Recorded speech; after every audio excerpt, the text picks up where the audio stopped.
Sometimes there's a divergence between art that's considered high art and other that isn't, and it becomes the people's art. The first one is often Europeanized, or at least it catches the attention, that's the West's attention, and therefore becomes part of the elite. The lowbrow art is associated more with words like native, mestizo, or hybrid.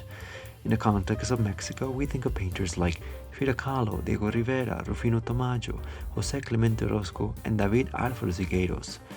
Opera singer Placido Domingo and filmmakers Sergi Eisenstein and Luis Buñuel, all as highbrow. That is highly regarded art mostly for the enjoyment and appreciation of the elite.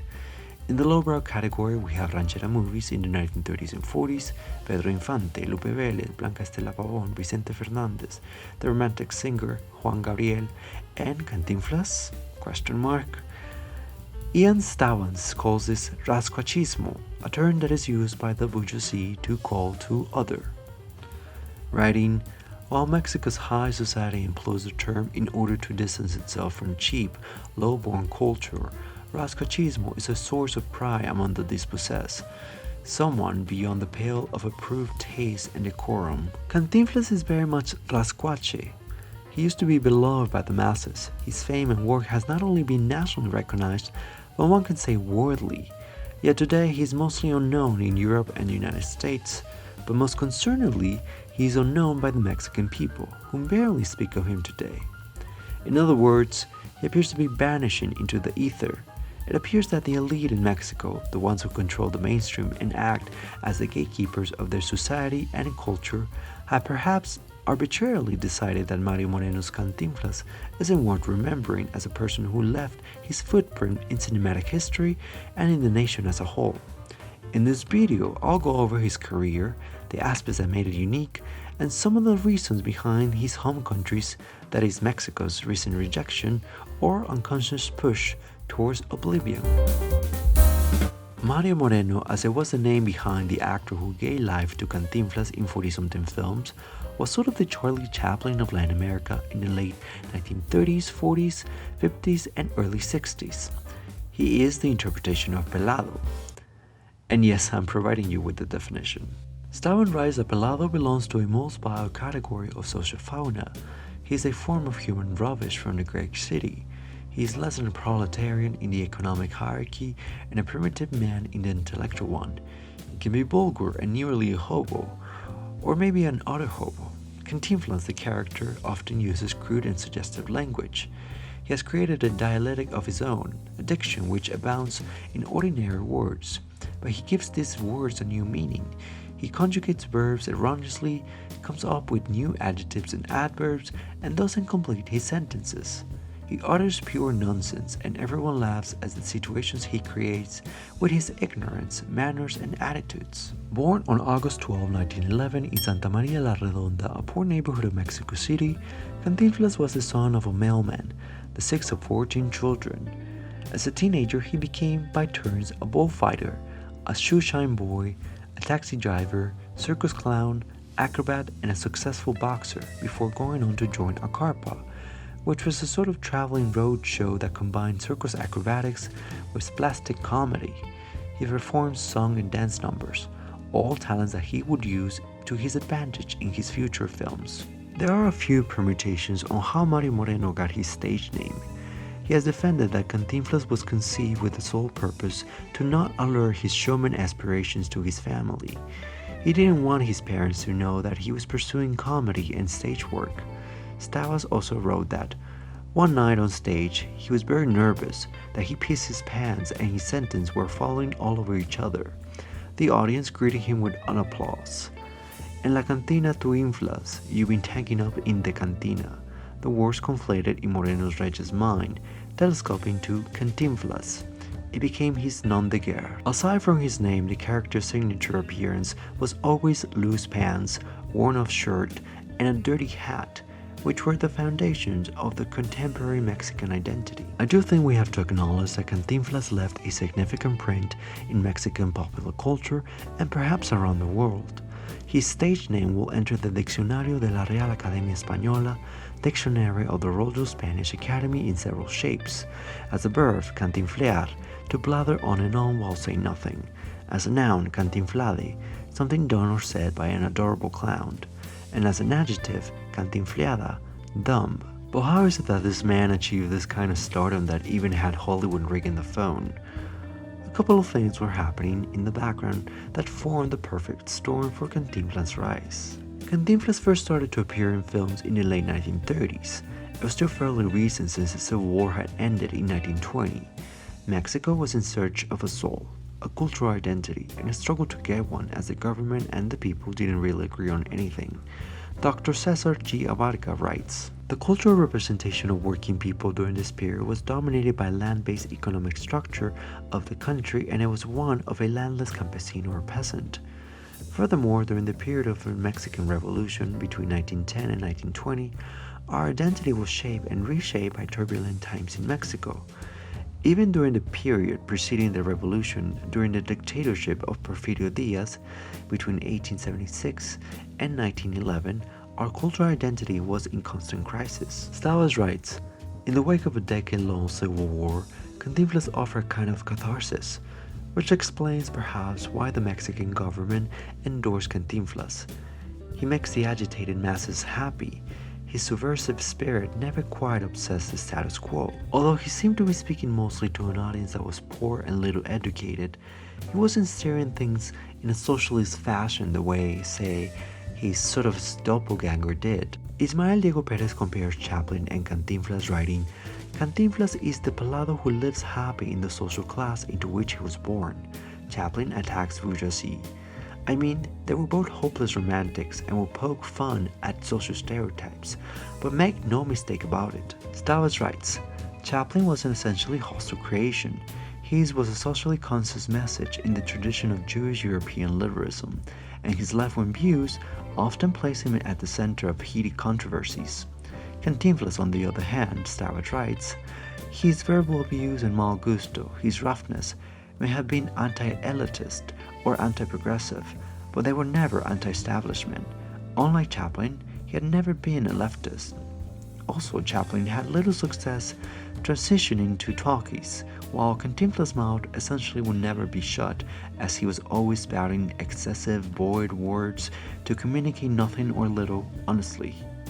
His tongue was his best weapon to confuse, disorient, to a similar level of an encounter with one of these guys. More on his politics later." I would dare to say that Cantinflas is a product of his time. It was in the 1930s and 40s, as World War II was being fought in Europe, that FDR came up with the good neighbor policy. Richard Bella writes, "The Mexican and American film industry share a complicated relationship bonded by Americans' good neighbor policy. The coming of World War II complicated the situation in ways that helped Mexico develop its film industry throughout the 1940s, ushering in the golden age of Mexican cinema. The US supported the Mexican film industry with financial and material assistance. This policy improved the Latin image in American films and encouraged American films to tackle Latin American topics such as Saludos Amigos, Three Caballeros, and Orson Welles' unfinished It's All True. Mexico and the US would also exchange talent, and the US cut the exchange of raw film stock to Argentina for being Nazi lovers, which led Argentina's film production to decline in the early 40s. In 1943, Mexico became the top producer of films in Latin America. Many of those films were influenced by American culture. The characters Mexican actors were bringing to life and the types of themes and subjects being produced was all imported from the US, including Cantinflas. Bella writes, Cantinflas often used imitation, illusion, and parody of American films in 10 theaters, carpas of Mexico City during the early 1930s, where actors rely on improvisation rather than original scripts, and the artists brought their stock characters to life through their own unique personalities. He once played Dr. Frankenstein and went on to tackle Anglo works like Romeo and Juliet, The Three Musketeers, pay tribute to Chaplin in his film El Circo, The Circus, and make Gran Hotel, which Bella claims it is based loosely on Greta Garbo's film. The height of Cantinflas' cultural influence and relevancy arguably expands between the decades of 1940 and 1960. Ahí está el detalle, or You're Missing the Point, as it is the title in English, marked a turning point in the production of comedies in Mexico with the arrival of sound.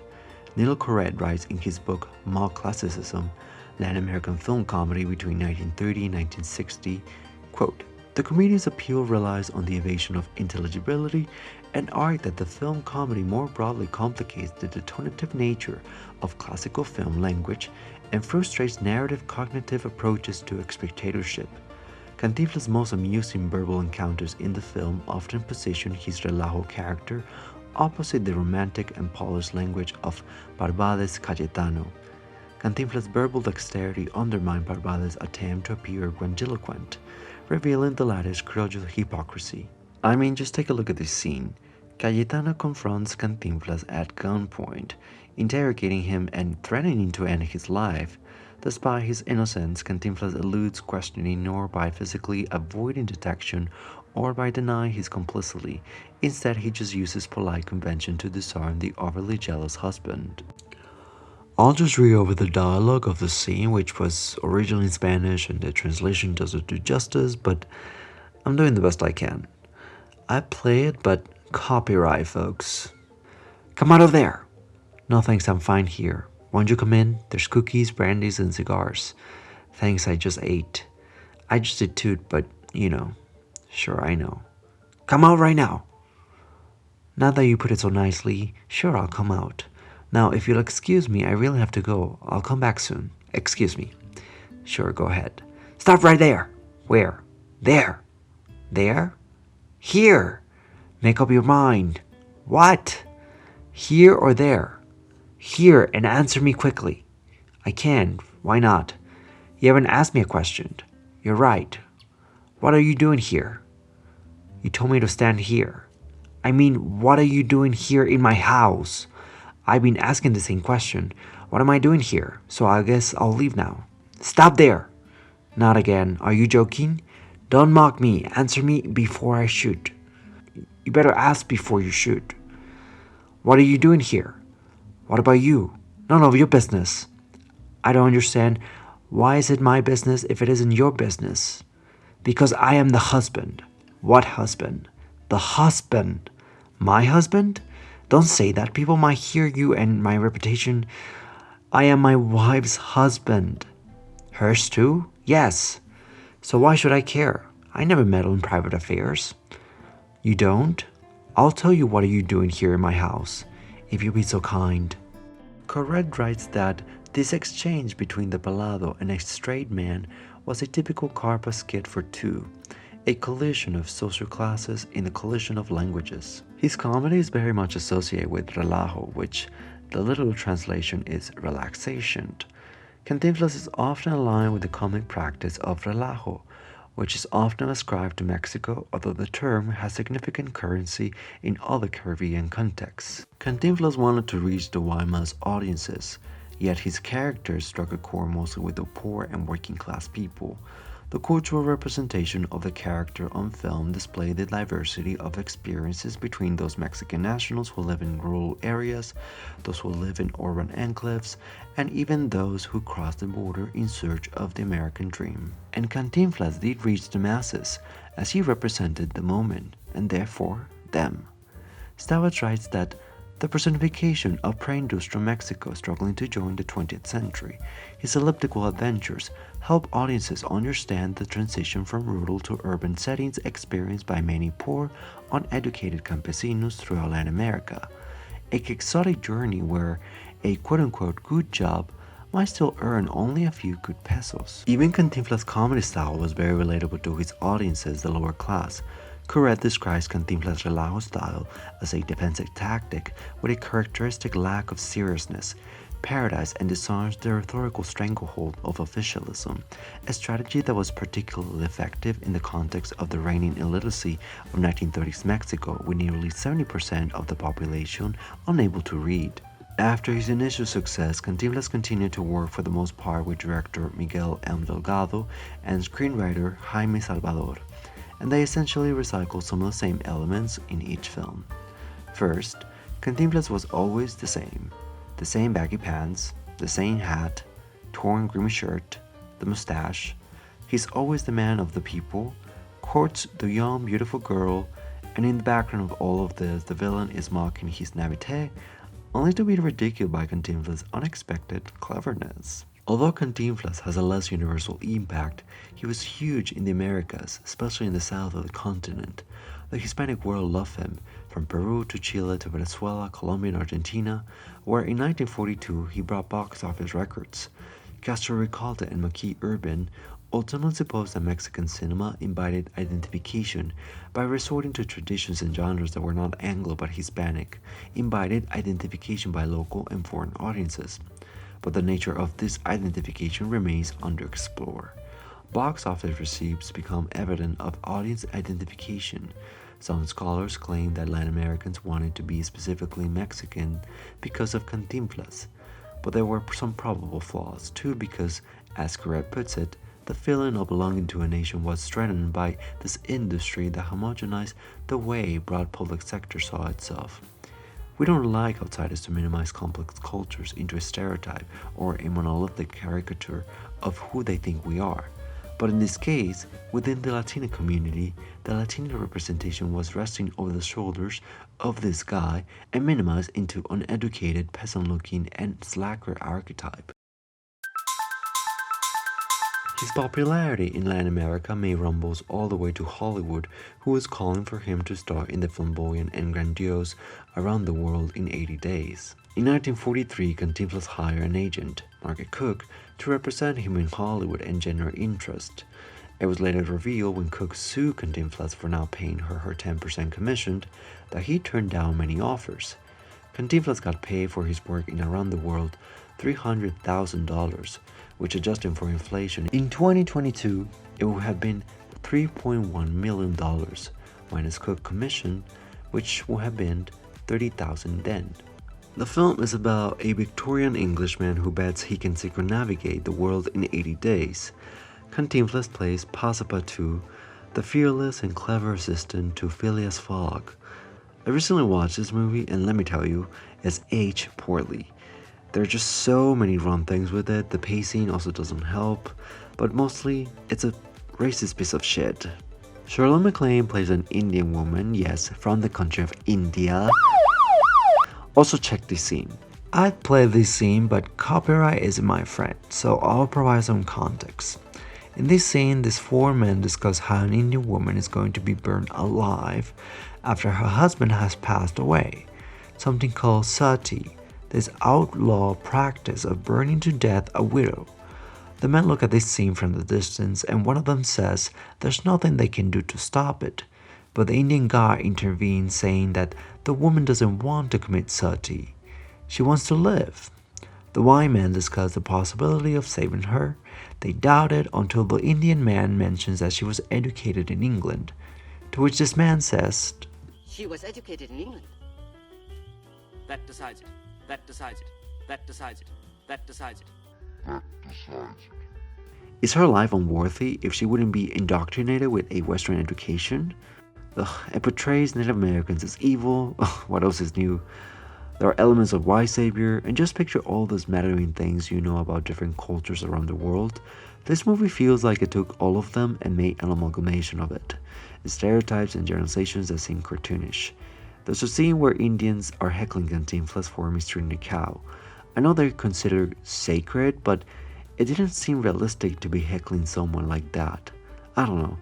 And even though the movie is a vehicle to show Western audiences all the things that Cantinflas could do, like bullfighting, dancing, getting on that monowheel, etc., I do find him to be more toned down in this movie.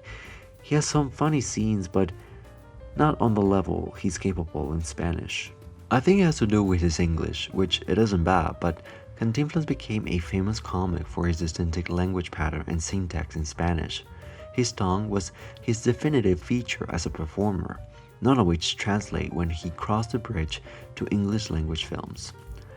Correct writes, "The inability of comedy to travel well complicates the circulatory dynamics of the vernacular in vernacular modernism and problematizes its transnational and comparative frame. Comedy relies on short circuits between signifier and signify that are weakened by translation. In other words, comedy can be very local, attached to language and culture, things that are difficult to translate elsewhere." Style rise on this brief period of Cantinflas' life. Cantinflas films in America were not successful. Much of his charm was lost in translation. This English language performance, people argue, sounded the death net for his comic abilities. But he received good reviews. Variety couldn't resist not mentioning his American foil Chaplin, writing, "Matching Neville in a stand-up performance is the Mexican star Cantinflas as passepartout. He has a Chaplin-esque quality that endears him immediately, and his antics provide many belly laughs along with amused chuckles." A master mimic, Cantinflas makes a big contribution to the success of the film. Around the World in 80 Days went on to be a smash hit that year. It was a box office success. Cantinflas received top billing internationally, not in the US though. He went on to win the Golden Globe for Best Actor in a musical or comedy category, and the film won 5 out of 8 Oscars including Best Picture. The Around the World producer Michael Todd became good friends with Cantinflas. He even served as witness at Todd's wedding with Elizabeth Taylor and hooked him up with a fireworks display. It took 4 years for Cantinflas' follow-up Hollywood project to come out. In between, he was offered the role of Sancho Panza in Don Quixote, produced by Todd, which Cantinflas rebuffed. It was indeed Todd who was going to produce Cantinflas' next picture in Hollywood, and that became Pepe. But in 1958, Todd's plane lost altitude and crashed, taking his life away. Pepe was directed by Around the World director George Sidney. It featured even more movie star cameos, and it cost $5 million. Cantinflas plays a horse handler who loses his beloved horse, whom he affectionately refers to as his son, to washed-up actor turned director. The director Sidney took cameos to the next level by involving big names such as Greer Garson, Edward G. Robinson, Frank Sinatra, Jack Lemmon, Janet Leigh, Bing Crosby, Kim Novak, etc., in scenes that will help move the plot forward. For the most part, they fail, with the exception of Lemmon and Novak. Raquel Stetcher writes for Turner Classic Movies. For all intents and purposes, Pepe was meant to be a big vehicle for the international star. Bolstered by a big budget and a bevy of stars, the intention was not only to capitalize on the successful formula of Around the World in 80 Days, but to make Cantinflas famous in the US. Unfortunately, Pepe did Cantinflas no favors. The film was filled with tired Mexican stereotypes. The character Pepe is presented as a simpleton who means well and serves to help the troubled Tim Holt and aspiring actress Susie to achieve their dreams. According to Cantinflas' biographer Jeffrey Elm Pilcher, Moreno lacked the confidence to try fast talking in English, and throughout the filming he retained his Mexican director Miguel Delgado, who spoke the language fluently, to coach him throughout the uninspired dialogue. The film was not liked neither by critics nor audiences, being a financial loss for investors. Cantinflas got another Golden Globe nomination, but this marked the end of his Hollywood endeavors. Into the 1960s, Cantinflas' films commenced to creatively decline.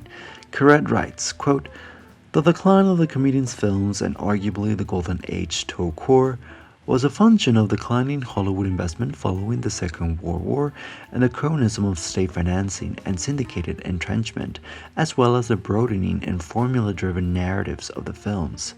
Yes, in fact, World War II had ended more than a decade ago, and the US interest in Mexico's film industry was a thing of the past. There were a couple different points that contributed to the decline of his popularity. 1. His formula was getting old. One thing about Cantinflas is that he was perhaps the same character over and over and over again. At the beginning of his career, the characterization of Cantinflas deviates a little from the mainstream persona that's ingrained in our brains. Stavo describes him as a rakish, cunning devil, an ill-tempered citizen, a parasite. He incarnates the chaos of modern Mexican life. Yet the physical appearance, the laziness, the impertinence, the sharp tongue, the humor very much stayed the same. All Mario Moreno did was making the character more sympathetic, which he achieved. Jorge Ayala Blanco notes that Cantinflas avoided departing from his always and already anachronistic peladito from 1936, stock performing the same debasing character in Delgado's immobile frame, a relic of a national and bourgeois institution that attempted to make an apolitical and ahistorical Mexico a reality. At this point, it was just Cantinflas in different scenarios with different professions or lampooning the elite. He also seemed to be using the same sort of vehicles to get to his jokes, which were especially misogynistic and they haven't aged well, to be honest. He had a predictable pattern of marrying the female protagonist, and then everyone lived happily ever after. He also never portrayed the hardworking man that Mexicans are known for. On the other hand, he had made fun of the stereotypical Mexican man. Doing this over and over again can all appear as formulaic, and of course, people were tired of it. Second, the cultural elite of Mexico hated him. No matter the movie, Cantinflas was a pelado, or peasant, who reminded the Mexican people the tense relationship between upper and lower classes, as much as he intended to ease that tension. Indeed, the most revered Spanish-speaking comedian admired at first by the middle class and the intelligentsia, as well as the masses, illustrates the unending rivalry between the cultures, between elitist and rascuacha perspective in Mexico and the Hispanic hemisphere at large. Stavas writes, "Nothing better illustrates this change in the national temper than the response to Cantinflas' death. When Cantinflas passed away on April 20, 1993, several million people attended his funeral. Although he was eulogized in the popular press and celebrated in an official government publication, he did not receive an obituary in Vuelta, Octavio Paz's literary monthly, perhaps the most reliable single indicator of this mindset of the Latin American literary. The magazine is a catalog of bourgeois taste, a promoter of Europeanized ways of thought and conduct. Cantinflas, everybody's rascal, on the other hand, symbolizes the rough and tumble splashdowns of the barrio, the treacherousness of the illiterate, the vitality of the dispossessed, and the obscenity of working-class people. The elite also doesn't mention him in any bibliography. There are so many bad bios of him, but there isn't one well done by any scholar or reputable writer yet. I think this lack of interest to write books about Cantinflas speaks of Mexico's collective disinterest in remembering his place in history, or even studying him and acknowledging his contributions to the Mexican arts and cinema. I think the best quote that exemplifies the problem with Cantinflas is this. As the bourgeoisie tastemakers leaned toward the radical anti-establishment art of the 1960s, Cantinflas came to be increasingly identified with the staid conformists of the political establishment. Even as Mexico underwent massive changes, growing political corruption, overpopulation, social injustice, and the institutionalization of authority, Cantinflas' movies hardly addressed this metamorphosis. His Mexico was timeless, immutable. His protagonist is static, uninvolved, apolitical. By the early 60s, Cantinflas had been reduced to imitating himself in movie after movie. Third, his politics. Although, as we mentioned already, Cantinflas spoke to the masses, the poor. Mario Moreno, the actor, not the character, mostly rubbed shoulders with the elite. I don't want to say it was hypocritical because all artists then and now rub shoulders with other rich and famous people. It's just how it's always been. Besides, Mario Moreno was an artist and Cantinflas was just a character out of his imagination.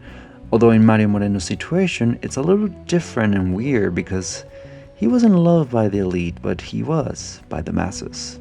Painter Diego Rivera made a mural of him that can be read as a harsh critique to Mario Moreno's, shall we say, double life. In the painting, Cantinflas bridges the divide between high and low, the haves and have-nots. A well-dressed woman in a yellow gown slips a bill into Cantinflas' hand, and then a few coins trickle down to the waiting masses, which could be read as the elite paying Cantinflas to keep the masses entertained and unaware of anything that could alter the status quo. Although there's also a flip side to this mural. Another reading may suggest Cantinflas as the Robin Hood, distributing the richest money to the poorest in the nation. Mario Moreno also had strong ties to the Mexican government, and the government adored him back. He was their official comedian. The government could have gone with Tintin, who was a similar comedian to Cantinflas, but who was rather more in touch with borderland culture, speaking Spanglish, wearing suits, and used Pachuco iconography to speak on behalf of the marginalized Chicanos and Mexicans in the US, and Cantinflas hated him, reportedly.